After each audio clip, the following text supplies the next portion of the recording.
The movie begins with a poor boy named Shin. He is poor because he was born into a slave family. That is why today these people are taking him away to make him work as a slave. On the way, Shin saw General Wan's army.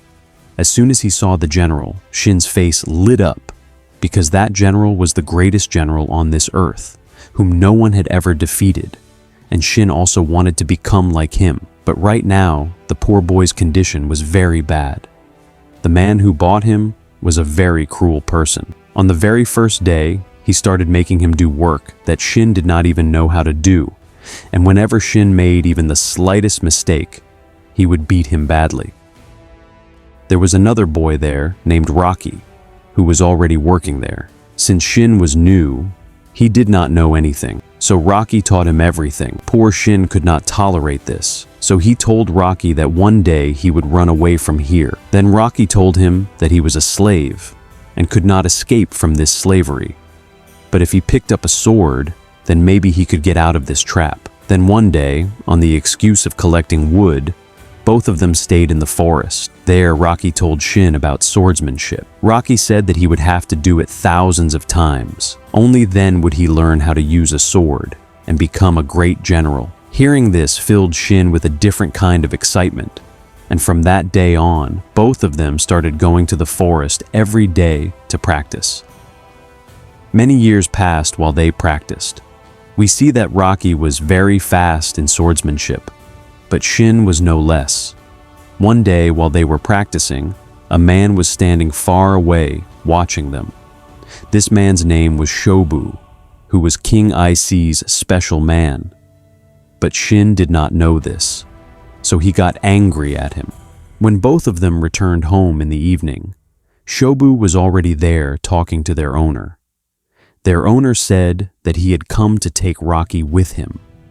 But the sad thing was that he was only taking Rocky with him, not Shin. In the evening, Rocky told Shin that they had sworn together to become generals. Then Shin said not to worry about him.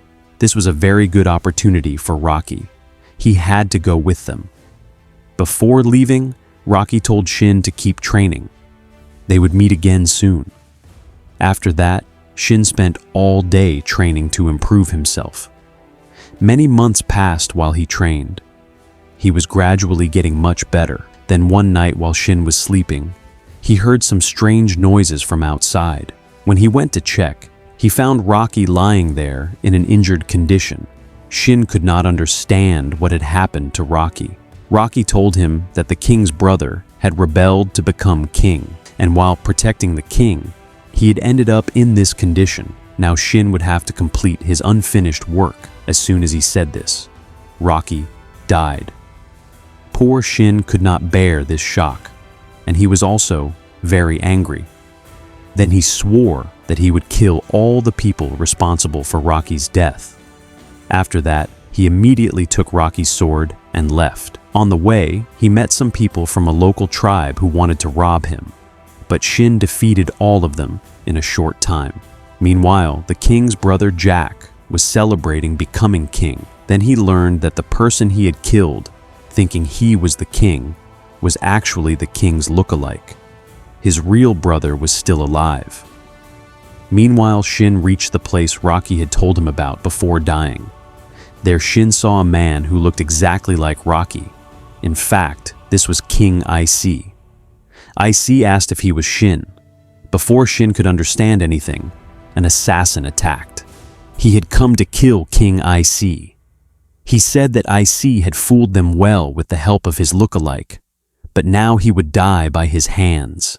After hearing this, Shin learned and Rocky had been taken away so that his look-alike could be used in place of King Ic in times of trouble. After learning all this, Shin became very angry at both the assassin and King Ic. He first attacked the assassin. But the assassin was very powerful. Shin could not stand against him. However, he was filled with the fire of revenge. So he fought with all his strength and finally killed the assassin. After that, it was King Ic's turn. But Ic said that if Shin killed him, then the sacrifices of all the people who had given their lives to protect him would become meaningless. And one of them was Shin's friend. Then Shin said that first he would kill those people, and after that, IC should stay with him. Just then, a girl from the local tribe arrived, wearing a strange suit. Her name was Sohee. She told IC that she could get him out of the forest, but in return she wanted some money. On the way, Shin started remembering Rocky, so he got angry at IC and began beating him in the middle of the road. Then IC explained that Shin's friend knew why he had been brought there and had accepted that role willingly. Rocky had even said that if he died, his friend Shin would protect IC. IC said that if Rocky were alive, he would also want him to become king again. Therefore, Shin should help him. After hearing this, Shin thought that Rocky trusted him a lot. He must have really said that. So he began to trust IC and agreed to help him. Shin asked what his plan was. IC said that Shobu was his last hope and that he was going to meet him. Then they set out for the place where he would meet Shobu. On the way, they passed through an area belonging to the mountain tribe. The king of that kingdom and the mountain tribe never entered each other's territory. Then they were passing through a bamboo forest when suddenly a man attacked them. Shin saw that the man had nothing except poisonous fangs, and he looked like a drug addict. So Shin said that he could knock him out by himself in just a few slaps. But the man was not what Shin had expected. Shin realized that he only looked weak. In reality, he was very fast. Even so, Shin defeated him. However, one of the poisonous fangs struck Shin as well. In time, IC and Sohee took Shin to a safe place. There, Sohee treated him and saved his life. Shin asked why IC's brother was so jealous of him becoming king. IC explained that they were children of different mothers. IC's mother had been a dancer in the royal court. That was why his brother believed he was not worthy of becoming king. In that kingdom, Shobu was the only person IC trusted. The next day, some soldiers arrived. Shin thought the enemies had attacked, but it was actually Shobu. Shobu was very happy to see King IC alive and apologized for being late. Meanwhile, Jack already knew that IC was not the type to sit quietly, so he had already gathered thousands of soldiers. There, Jack had a non-royal blooded soldier killed by his monster to show everyone that only people with royal blood should become king. Shin told IC that now Shobu was also with them, so they should reclaim the kingdom. But Shobu said it would not be easy, because by now Jack had probably deployed soldiers all across the kingdom, and they had very few people to fight with. Then Shobu remembered an army that could help them, the mountain tribe. IC said that the relationship between the mountain tribe and their ancestors had never been good. They saw them as enemies, but even then, they had no other choice. They had to meet them. Then they began climbing the mountains to meet them. But halfway there, the tribe captured them. These tribe members looked very dangerous. They said that if they did not want to die, they should leave. So he spoke in their language and said that King IC wanted to meet their chief. Hearing this made them even angrier. They took everyone with them and said that their chief would decide their fate. The tribe had built a separate empire among the mountains. Seeing it left everyone amazed. There, the chief reminded IC of their history and said that their ancestors had once made an agreement to live together peacefully. But IC's ancestors had betrayed them, causing thousands of their people to die. King IC said that he knew and apologized on behalf of all of them. He could not change what had happened, but he wanted everyone to live together. He wanted to correct the mistakes of his ancestors. He would even remove the border between them, but he could only do that if they helped him reclaim his kingdom. Hearing this, the tribe members shouted that these people were liars and traitors. But after thinking carefully, the chief removed the mask. Everyone was shocked to see that the chief was actually a girl. Then the chief ordered her people to gather everyone and prepare for war. This meant they were going to support IC. Now IC had at least a small army.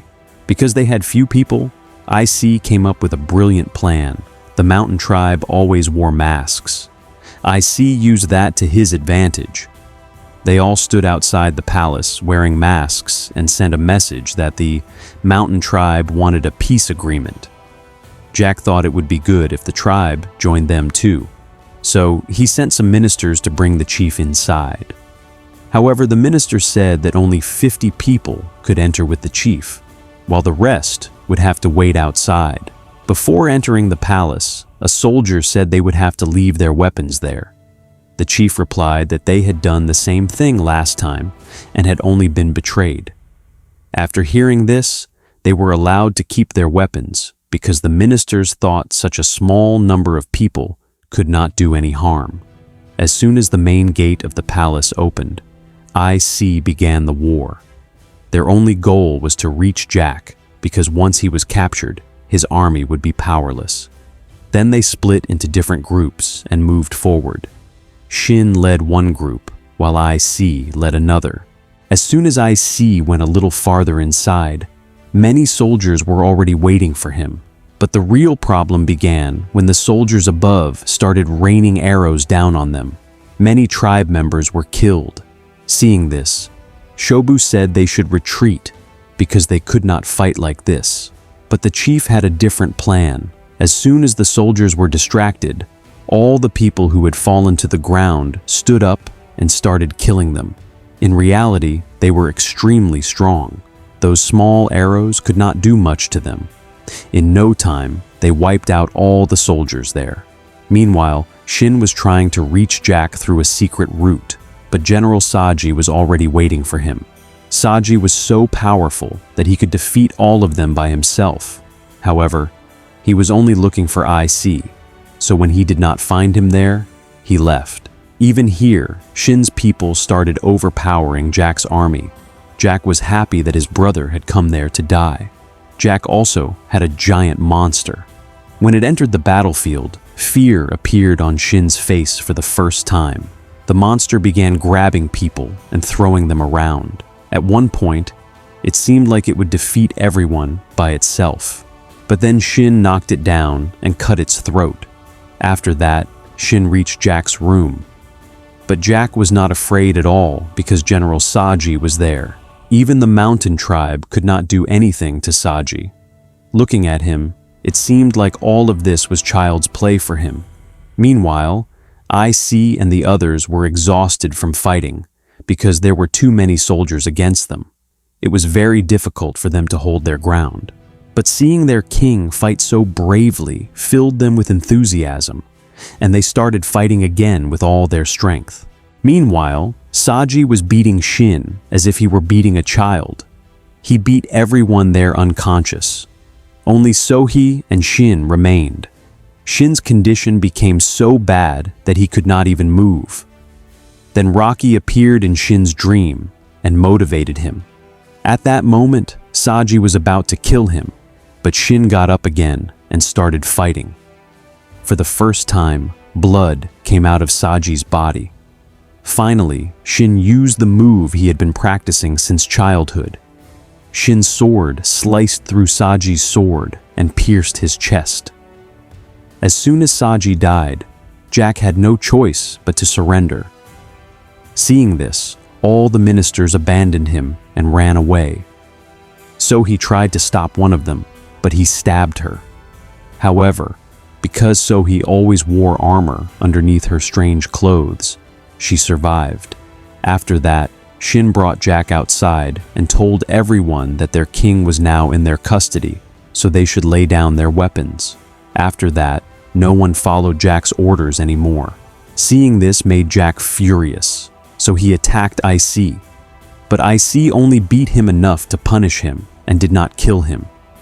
There was one man who still refused to accept IC as his king and wanted to keep fighting. Just then, the great General One entered. Everyone panicked upon seeing him with his army and laid down their weapons. IC asked why such a great warrior was interfering in their small internal conflict. One replied that it was a foolish battle. They were fighting among themselves, not against an external enemy.